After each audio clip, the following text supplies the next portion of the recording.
حضرت ابو ہریرہ رضی اللہ تعالیٰ عنہ بیان کرتے ہیں، رسول اللہ صلی اللہ علیہ وسلم نے فرمایا، روز قیامت سب سے پہلے شہید کا فیصلہ سنایا جائے گا، اسے پیش کیا جائے گا تو اللہ اسے اپنی نعمتیں یاد کرائے گا اور وہ ان کا اعتراف کرے گا۔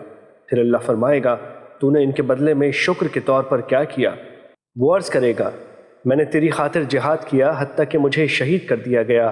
اللہ فرمائے گا، تو نے جھوٹ کہا کیونکہ تو نے داد شجاعت وصول کرنے کے لیے جہاد کیا تھا۔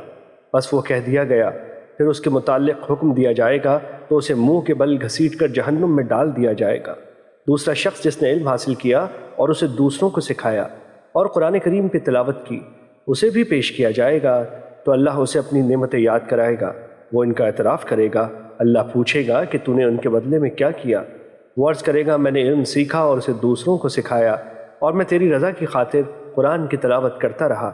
اللہ فرمائے گا، تو نے جھوٹ کہا، البتہ تو نے علم اس لیے حاصل کیا تھا کہ تمہیں عالم کہا جائے اور قرآن پڑھا تاکہ تمہیں قاری کہا جائے۔ وہ کہہ دیا گیا، پھر اس کے متعلق حکم دیا جائے گا تو اسے منہ کے بل گھسیٹ کر جہنم میں ڈال دیا جائے گا۔ اور تیسرا وہ شخص جسے اللہ تعالیٰ نے مال و زر کی جملہ اقسام سے خوب نوازا ہوگا، اسے پیش کیا جائے گا تو اللہ اسے اپنی نعمتیں یاد کرائے گا، وہ انہیں پہچان لے گا۔ تو اللہ پوچھے گا، تو نے ان کے بدلے میں کیا کیا؟ وہ عرض کرے گا، میں نے ان تمام مواقع پر جہاں خرچ کرنا تجھے پسند تھا خرچ کیا۔ اللہ فرمائے گا، تو نے جھوٹ کہا، تو نے تو اس لیے خرچ کیا کہ تجھے بڑا سخی کہا جائے۔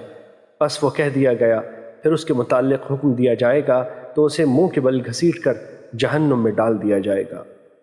مشکوٰۃ المصابیح حدیث نمبر 200۔